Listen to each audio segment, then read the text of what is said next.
আসসালামু আলাইকুম ওয়া রাহমাতুল্লাহি ওয়া বারাকাতুহু।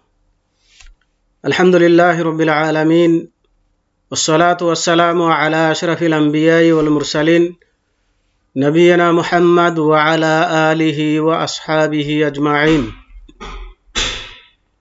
আম্মা বা'দ। প্রিয় ছাত্র ভাইরা, আমি এখন আপনাদের সামনে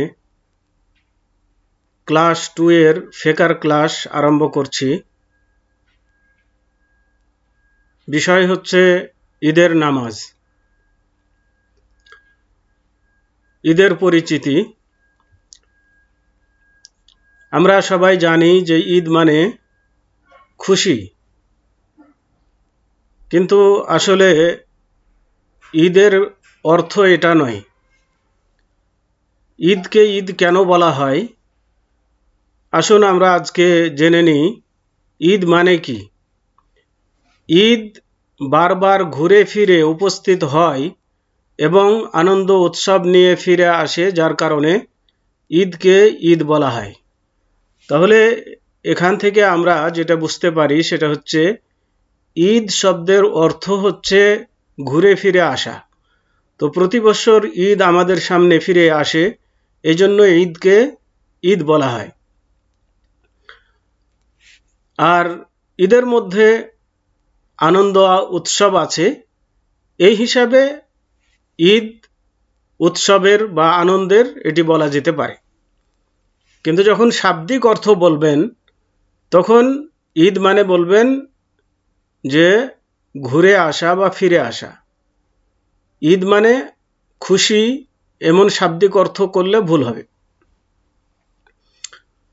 কিন্তু ঈদের মধ্যে যেহেতু খুশি আছে, আনন্দ আছে, আনন্দের জন্য আমরা ঈদ করে থাকি, সেই হিসাবে ঈদকে খুশির জিনিস হিসাবে বলা যেতে পারে, আখ্যায়িত করা যেতে পারে, এটা দোষের নয়। কিন্তু যখন শাব্দিক অর্থ বলবো তখন ঈদ মানে ফিরে আসা এটা বলবো। ঈদের দিনগুলি পানাহার ও আল্লাহর জিকিরের দিন। ঈদের দিনগুলিতে পানাহার করতে হবে, আনন্দ ফুর্তি করতে হবে। এই দিন রোজা রাখা চলবে না, আল্লাহর জিকির আজকার করতে হবে, খুশি এবং আনন্দ প্রকাশ করতে হবে, আল্লাহর শুকরিয়া জ্ঞাপন করতে হবে। এই হচ্ছে ঈদের আনন্দ বা উৎসব। প্রথম শাওয়াল ঈদ উল ফিতরের দিন, মানে শাওয়াল মাসের যেদিন চাঁদ উঠবে সেদিন ঈদ উল ফিতরের নামাজ আদায় করতে হবে। তার মানে পূর্ণ এক মাস, রমজান মাস রোজা রাখার পরে চাঁদ উঠলে শাওয়ালের প্রথম তারিখে ঈদ করতে হবে। আর 10ই জিলহজ ঈদ উল আজহার দিন, মানে জিলহজ মাসের 10ম তারিখ হচ্ছে কুরবানি ঈদের দিন, যাকে ঈদ উল আজহা বলা হয়, যার মধ্যে কুরবানি দেওয়া হয়। ঈদের নামাজের শর্ত সমূহ। ঈদের নামাজ যের জন্য কি কি শর্ত তা আমরা জেনে নিই। ঈদের নামাজের সময় হচ্ছে এক সময় সূর্যোদয়ের পর, অর্থাৎ ফজরের আজানের প্রায় 2 ঘন্টা পর, এটা হচ্ছে সময়।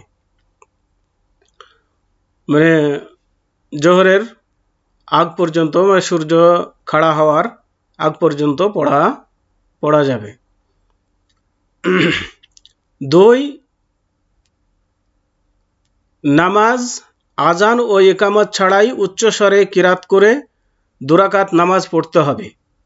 তার মানে ঈদের নামাজের জন্য আজানও দিতে হবে না, ইকামতও দিতে হবে না, তবে নামাজ 2 রাকাত পড়তে হবে উচ্চস্বরে কিরাত করে, মানে কেরাতকে জোরে জেহেরি কেরাত করে পড়তে হবে। প্রথম রাকাতে তাকবীরে তাহরিমার পর 6 তাকবীর বলবে এবং দ্বিতীয় রাকাতে কিয়াম বা দাঁড়ানোর তাকবীরের পর 5 তাকবীর বলবে। তো প্রথম তাকবীরে এটা কিছু মতানক্য আছে। কেউ বলছে যে তাকবীরে তাহরিমা সহ 7 তাকবীর, কেউ বলছে যে তাকবীরে তাহরিমা ছাড়া 7 তাকবীর দিতে হবে প্রথম তাকবীরে, আর দ্বিতীয় রাকাতে দাঁড়ানোর তাকবীর বাদ দিয়ে 5 তাকবীর দিতে হবে, এটি সহিহ মত। 3 খুতবাদয় নামাজের পর হবে। জুমার নামাজে যেমন খুতবা হয় নামাজের আগে, কিন্তু ঈদের নামাজে খুতবা হবে নামাজের পরে, নামাজের আগে নয়, জুমার মতো নয়। এ ব্যাপারে খেয়াল রাখতে হবে। ঈদের ক্ষেত্রে যা মুস্তাহাব, ঈদের দিন যে যে কাজগুলো করা মুস্তাহাব ঈদের জন্য, তা হচ্ছে: 1, গোসল করা ও সুন্দরতম কাপড় পরা। গোসল করে পরিষ্কার পরিচ্ছন্ন হবে, আতর সুগন্ধি যা আছে এগুলো ব্যবহার করবে, কাপড় পরিষ্কার পরিচ্ছন্ন কাপড় পরবে, নতুন কাপড় পরিধান করবে। যদি নতুন কাপড় কারো কিনতে সাধ্য না হয় বা কিনতে না পারে, তাহলে যেটা পোশাক আছে সেটাই ভালো করে ধুয়ে পরিষ্কার পরিচ্ছন্ন করে ক্যালেন্ডার করে সুন্দর করে ঈদের দিন পরিধান করবে। এটা যেন কেউ অবহেলা না করে, কারণ এটি হচ্ছে ঈদের দিন, খুশির দিন, আনন্দের দিন। আপনার কাজে কর্মে যেন আনন্দ প্রকাশ পায় সে ব্যাপারে খেয়াল রাখতে হবে। 2, ঈদ উল ফিতরের নামাজের জন্য বের হওয়ার পূর্বে কয়েকটি অযুগ্ন খেজুর খাওয়া। অযুগ্ন মানে বিজোড়, তার মানে ঈদ উল ফিতরে নামাজে যাওয়ার পূর্বে বেজোড় খেজুর খেয়ে বের হবে। এবং ঈদ উল আজহার নামাজের পরে কুরবানির মাংস খেয়ে নাস্তা করা সুন্নাত। তো নাস্তা মানে কুরবানি করে ঈদের নামাজ পড়ে সাথে সাথে কুরবানি করে, কুরবানি মানে সকাল থেকে না খেয়ে থাকবে, কিছু খাবে না, ঈদের নামাজ পড়ে এসে কুরবানির গোস্ত দিয়ে নাস্তা করবে।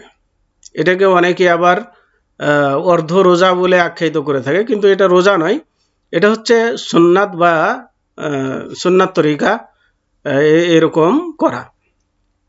তো এগুলো আমরা যেহেতু রাসূলুল্লাহ সাল্লাল্লাহু আলাইহি সাল্লামের অনুসারী, সেই হিসাবে রাসূলের পদাঙ্ক অনুসরণ করে চলার চেষ্টা করব।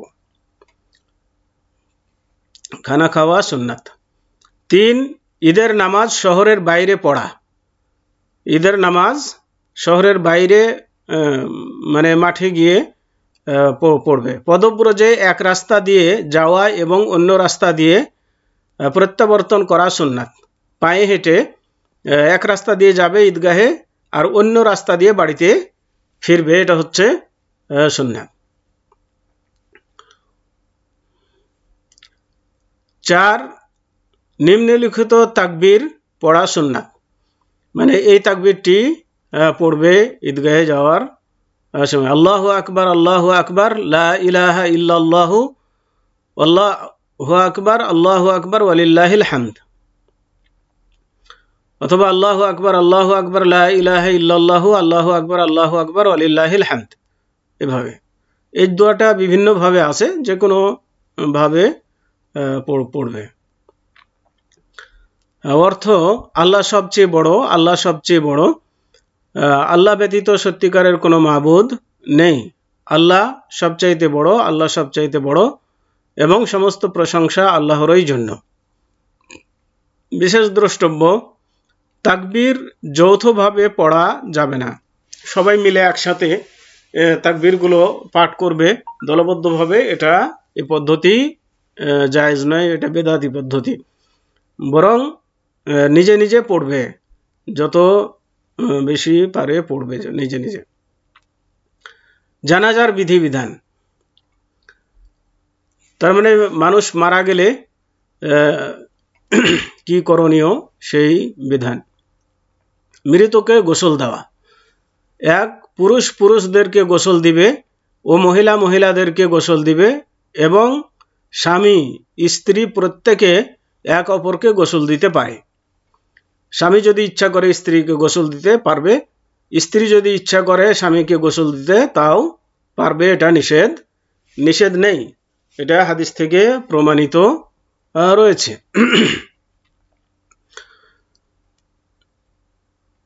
2, মৃতদেহের পোশাক খুলে নেওয়া হবে, তবে লজ্জাস্থান যেন অবশ্যই আবৃত করা হয়। মানে মৃতের গায়ে যে পোশাক থাকবে এই পোশাক খুলে নেবে এবং গোসল গোসল দেবে এবং নতুন পোশাক তাকে পরাবে, যেটা হচ্ছে কাফনের কাপড়।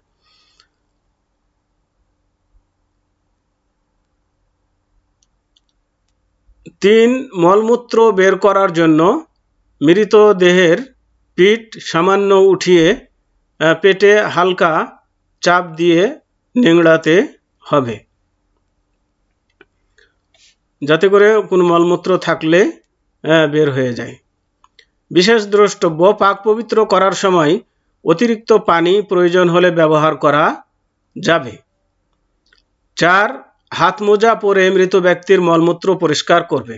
যে ব্যক্তি গোসল দিবে সে ব্যক্তি হাতে মোজা পরে নিয়ে তার মলমূত্র ওগুলো পরিষ্কার করে দিবে, সরাসরি হাত লাগাবে না লজ্জাস্থানে, এবং লজ্জাস্থানের দিকে সে দেখবে না বা করবে না। এই ব্যাপারে খুব সতর্কতা অবলম্বন করতে হবে, কারণ জীবিত মানুষের যেমন লজ্জাস্থান দেখা হারাম, মৃত ব্যক্তিরও লজ্জাস্থান দেখা হারাম বা নিষেধ। 5 মৃত ব্যক্তিকে নামাজের ওযুর মতো ওযু করাতে হবে। নামাজ পড়ার জন্য যেভাবে ওযু করে সেভাবে ওযু করিয়ে নেবে। তবে নাকে পানি এবং কুলি করানো যেহেতু সম্ভব নয়, সেহেতু ভিজা হাত দিয়ে নাকের মধ্যে ঘুরিয়ে নেবে এবং মুখে ভিজা হাত দিয়ে যতদূর সম্ভব ঠোঁটের ভিতরে এগুলো যদি সম্ভব হয় তাহলে ভিজিয়ে দেবে। অতঃপর 6 নাপাকি বা জনবির গোসলের মতো গোসল করাতে হবে, যথা ডান পার্শ্বে প্রথমে ধৌত করবে, অতঃপর বাম পার্শ্ব। নোট: মৃতের দেহে একবার পানি বহানো ওয়াজিব এবং 3 বার বহানো মুস্তাহাব। তাকে কুলের পাতা অথবা কুল মানে হচ্ছে বরইয়ের পাতা অথবা সাবান দিয়ে গোসল দেওয়া এবং শেষবারে কর্পূর অথবা সুগন্ধি দেওয়া মুস্তাহাব।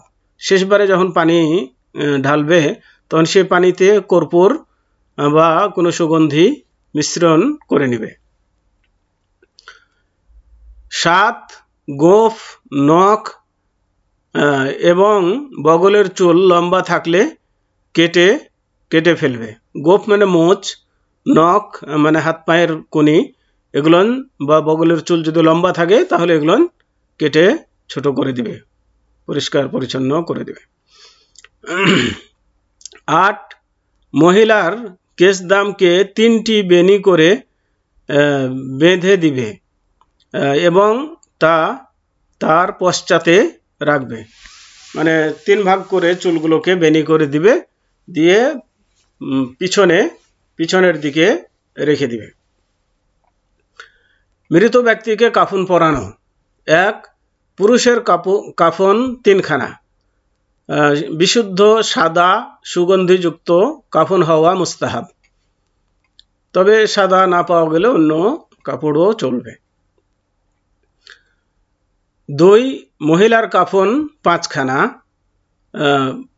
কাফনের কাপড় 5 খানা হবে, বিশুদ্ধ সাদা সুগন্ধিযুক্ত কাপড়, অর্থাৎ ইজার মানে লঙ্গি, মানে একটা হবে লঙ্গি, দ্বিতীয় হবে কামিজ বা কুর্তা বা জামা, তারপরে তৃতীয় হবে ওড়না, আর চতুর্থ ও পঞ্চম হবে 2টি লেফাফা মানে লম্বা কাপড়, যেটা আপাদমস্তক ঢেকে নেবে। এই 5টা কাপড় মহিলাদের জন্য ব্যবহার করবে কাফনে হওয়া মুস্তাহাব। জানাজার নামাজের ফজিলত।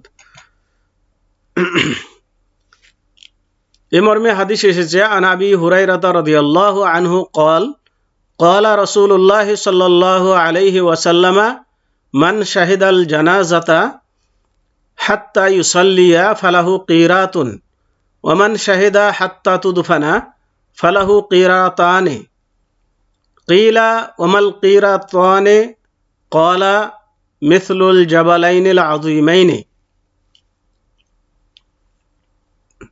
বুখারী এবং মুসলিম শরীফের হাদিস। আবু হুরায়রা রাদিয়াল্লাহু তাআলা আনহু থেকে বর্ণিত, তিনি বলেন, যে আল্লাহ রসুল সাল্লাল্লাহু আলাইহি ওয়াসাল্লাম বলেছেন, যে ব্যক্তি জানাজায় উপস্থিত হয়ে নামাজ পড়বে সে 1 কিরাত সওয়াব লাভ করবে, আর যে ব্যক্তি দাফন করা পর্যন্ত থাকবে সে 2 কিরাত সওয়াব লাভ করবে। আল্লাহ রাসূলকে জিজ্ঞাসা করা হলো 2 কিরাত কি? তিনি বললেন 2টি বৃহৎ পর্বতের সমান। কিরাত মানে একটা বড় পাহাড়ের সমান 1 কিরাত নেকি, আর 2 কিরাত 2টি বড় পাহাড়ের সমান নেকি। তার মানে এখানে অধিক বোঝানো হয়েছে, অনেক নেকির সে অংশীদার হবে, ভাগী হবে।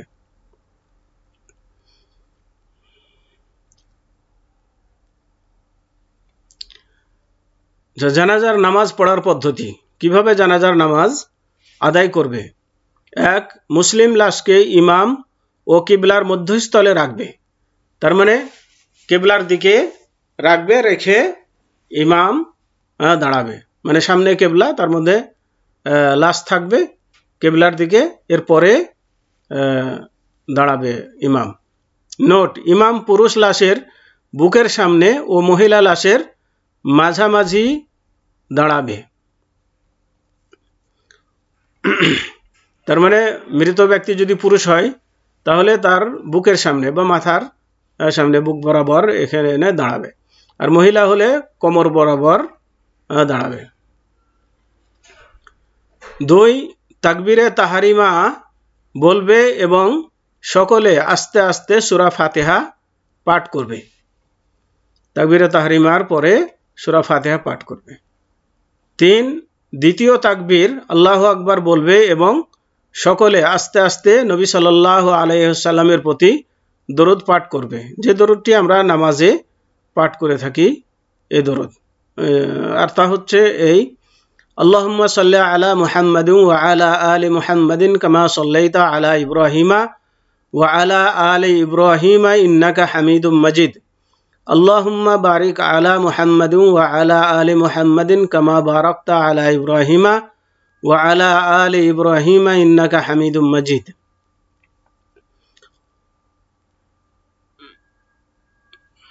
যার অর্থ হচ্ছে, হে আল্লাহ, আপনি মুহাম্মদ সাল্লাল্লাহু আলাইহি ওয়াসাল্লাম ও তার পরিবার বর্গকে এমনভাবে সম্মানিত করুন যেভাবে ইব্রাহিম আলাইহিস সালাম ও তার পরিবার বর্গকে সম্মানিত করেছেন। নিশ্চয় আপনি প্রশংসিত ও মহিমান্বিত।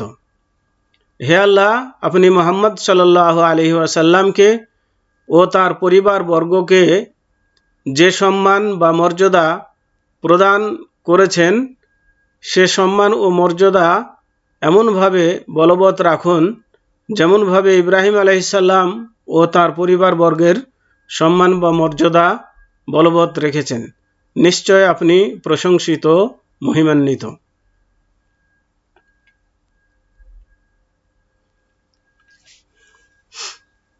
তার মানে মুহাম্মদ সাল্লাল্লাহু আলাইহি সাল্লাম তার পরিবারের প্রতি বরকত দান করুন এবং যেমন ইব্রাহিম আলাইহিস সালামের প্রতি ও তার বংশধরের প্রতি বরকত দিয়েছেন।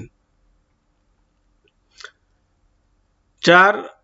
তৃতীয় তাকবীর আল্লাহু আকবার বলবে এবং সকলে আস্তে আস্তে মৃতের জন্য দোয়া করবে। যেমন এই দোয়াটি: আল্লাহুম্মা গফির লাহু ওয়ারহামহু ওয়া আফিহি ওয়াফু আনহু ওয়া আকরিম নুজুলাহু ওয়া ওয়াসসি মুদখালাহু ওয়াগসিলহু বিল মাই ওয়াস সালজি ওয়াল বারাদি ওয়া নাক্কিহি মিনাল খাতায়া কামা নাক্কাইতা আস-সাওবাল আবিয়াদা মিনাদ দানাসি ওয়া আবদিলহু দারান খায়রাম মিন দারিহি ওয়া আহলান খায়রাম মিন আহলিহি ওয়া যাওজান খায়রাম মিন যাওজিহি ওয়া আদখিলহুল জান্নাতা ওয়া কিহি ফিতনাতাল কবরি ওয়া আযাবিন নার।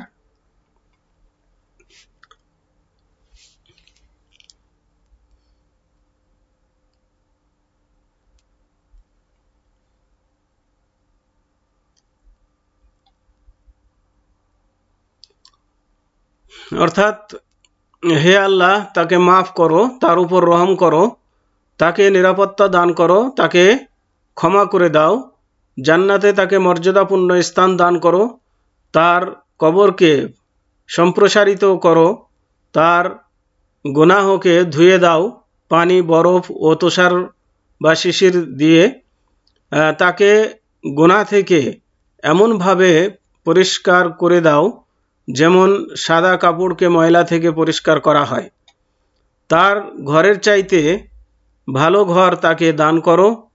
তার পরিজনের চাইতে ভালো পরিজন তাকে দান করো। তার জোড়ার অর্থাৎ স্বামী স্ত্রীর চাইতে ভালো জোড়া তাকে দান করো। তাকে জান্নাতে প্রবেশ করাও এবং তাকে কবরের ফিতনা ও জাহান্নামের আযাব থেকে নিরাপদ রাখো। এছাড়াও আরও অন্যান্য দোয়া আছে, যে কোনো দোয়া পাঠ করবে। বিশেষ দ্রষ্টব্য যে দুনিয়ার স্বামী স্ত্রী পরকালে থাকবে, কিন্তু তাদের বৈশিষ্ট্যসমূহ অতি উত্তম হবে। এটাই হলো উক্ত দোয়ার অর্থ। আল্লাহই অধিক জানেন। পঞ্চম, চতুর্থ তাকবীর আল্লাহু আকবার বলবে এবং ডান দিকে সালাম ফিরাবে।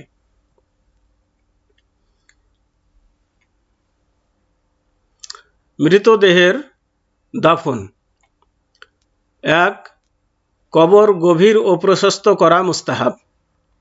কবরকে একটু বেশি গভীর করবে এবং একটু প্রশস্ত করবে, যাতে করে সহজে কবরটা নষ্ট না হয়, এই জন্য, বা লাশের হেফাজত হয়। 2. কবরের মধ্যে লাহাদ বা বগলি কবর, অর্থাৎ কবরের এক সাইডে কিবলার দিকে একটি গর্তাকার স্থান যেখানে লাশকে শোয়ানো হয় হওয়া উত্তম। মানে কবর দুই ধরনের, একটা হচ্ছে সন্দুক বা বাক্স কবর, যেটা কবর খোঁড়া হয় সোজাসুজিভাবে, এটা হচ্ছে সন্দুক কবর।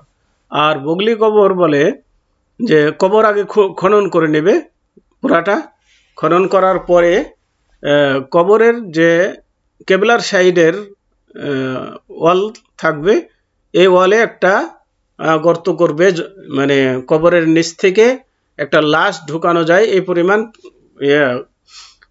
দেওয়ালের দিকে পশ্চিম দিকে গর্ত করে নেবে, একটা লাশ রাখার মতো, দিয়ে সেখানে লাশটি রেখে দিয়ে মুখটা বন্ধ করে দেবে। মুখটা বন্ধ করে দিয়ে কাঁচা ইট দিয়ে বা কিছু দিয়ে বন্ধ করে দেওয়ার পরে এরপরে এই খালের মধ্যে মাটি দিয়ে পূরণ করে দিবে।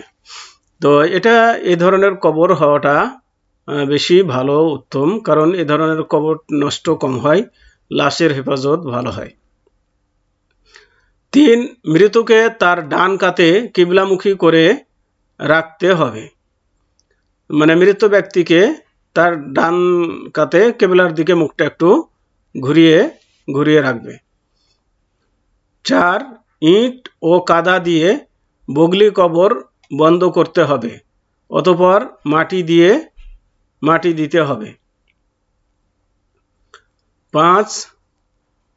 কবর জমিন হতে 1 বিঘতের অধিক উঁচু করা যাবে না, মানে কবরের উপরে যে মাটিগুলো দেবে, তো বেশি উঁচা করবে না, উপর দিকে আধাত পরিমাণ উঁচা, 1 বিঘা পরিমাণ উঁচা করবে, এর বেশি যেন না করা হয়। কেননা আল্লাহ রাসূল সাল্লাল্লাহু আলাইহি সাল্লাম বলেছেন যে এর অধিক উঁচা কবর দেখলে তোমরা কি করবে, সে কবর ভেঙে দিবে, কারণ এটা ফিতনার ভয় আছে। কারণ এখানে কি হয়, এখানে ওই কবর পূজা শুরু হওয়ার সম্ভাবনা আছে, যার কারণে এখান থেকে অবশ্যই বিরত থাকতে হবে। তো আজকে এ পর্যন্তই। ওয়াসাল্লাল্লাহু আলা নবিয়িনা মুহাম্মদ ওয়া আলা আলিহি ওয়া আসহাবিহি ওয়া বারিক ওয়া সাল্লাম। আসসালামু আলাইকুম ওয়া রাহমাতুল্লাহি ওয়া বারাকাতুহু।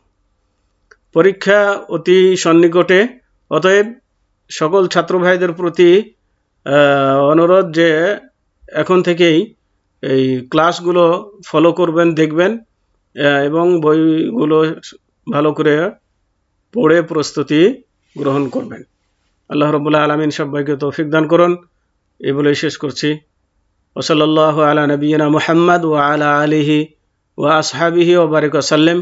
আসসালামু আলাইকুম ওয়া রাহমাতুল্লাহি ওয়া বারাকাতুহু।